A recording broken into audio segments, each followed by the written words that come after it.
Got a couple questions. We just went through the budget process at Steuben County. We stayed under the 2%, but according to our paperwork, the state is going to tax us, mandate $3,400,000, and we're allowed to raise property tax $912,000. Let me see, $3,400,000 is what you're mandating extra for this year, and you're telling us at 2% that we can only raise $900,000. Now, is the state staying in that 2%? Evidently not. Are they passing it on to the county? Evidently yes. And so what's the county do? We're looking at closing libraries, or not funding them. We're looking at health care. We're looking at 4-H co-op. We're looking at Office for the Aging. We're looking at the youth programs. We're looking at, because within 5 years, the county's going to be bankrupt. $353,500,000 increase from the state, and you telling us that we can only raise our taxes $9,1,200. And I just read a week ago that how great this 2% is working. That's what the governor's saying. That's what the governor's saying. And you guys voted for it.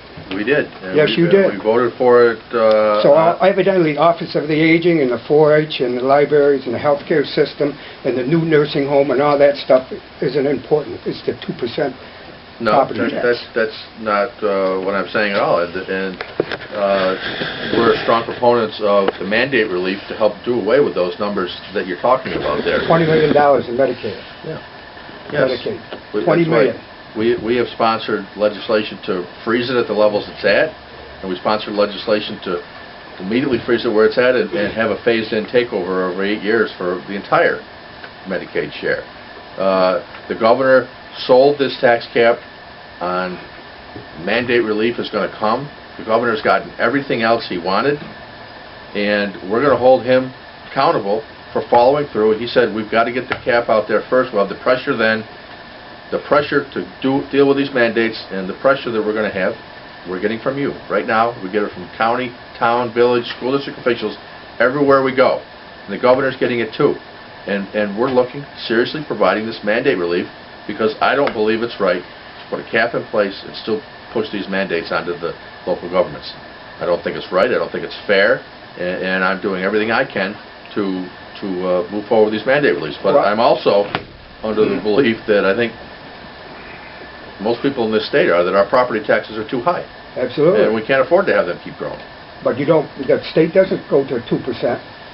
No, we spent less money this year than we did last year. Well, wonderful. I'm sure we're still the highest state in well, we did. I'm here to ask We're making an effort. I'm here to ask you, which one of these should we be closing first? Should we stop the health nursing, the new facility we have?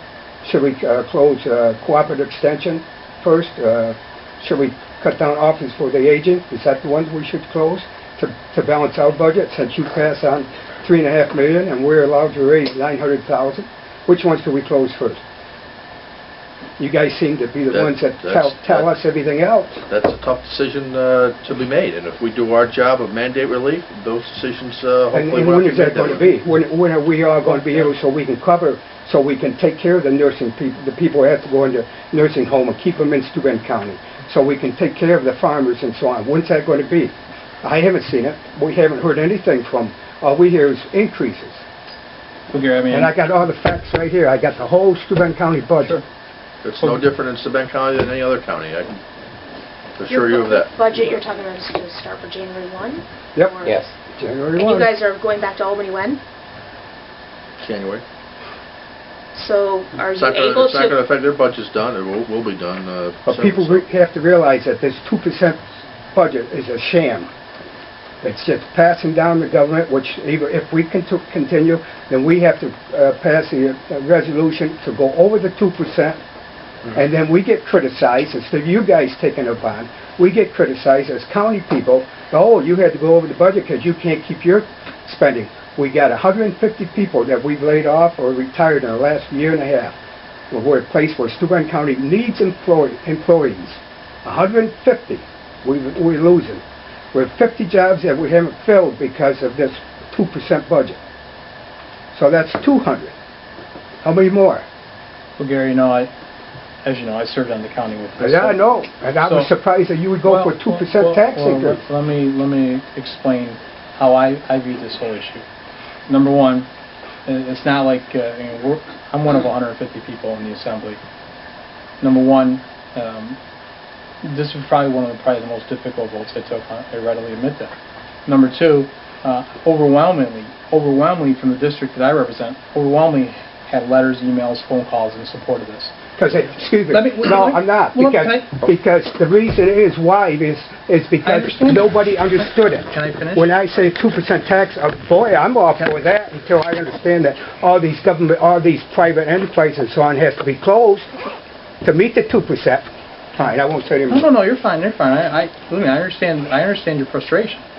So, this was not, the issue that we were out there running around about thinking that this is the thing that we needed to do or advocate. This was the thing, obviously, the governor went around and advocated. We got hundreds of emails, phone calls, support. Not once did I ever tell any constituent of mine when I was talking to elected officials or people in the business community, the tax cap will not do anything to reduce your property taxes. What it was a mechanism to kind of control the growth.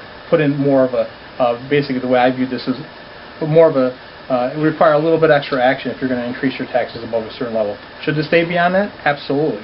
I have a bill in that would require 2/3 of the legislature to increase taxes because that's what we should be doing. We co-sponsor a bill that would implement a state spending cap to control it to the rate of inflation. I've been there 10 months. We put in a bill that would, number one, freeze the local share of Medicaid, so the local share of Medicaid wouldn't grow above the 3%. Because when in 2005 they put that 3% cap on it, we put a bill, and we have 61 sponsors in the Assembly.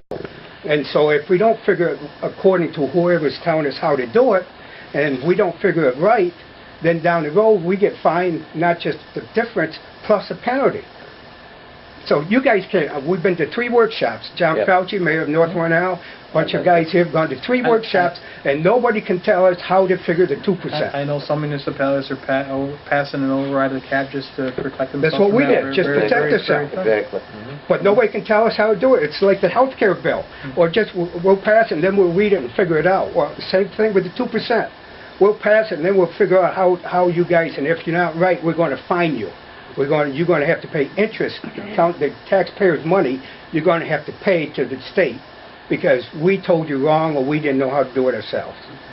So, hello. Good. Could you talk about what percentage you would have to assess if you did the 300 or 3,400,000 or whatever it was there?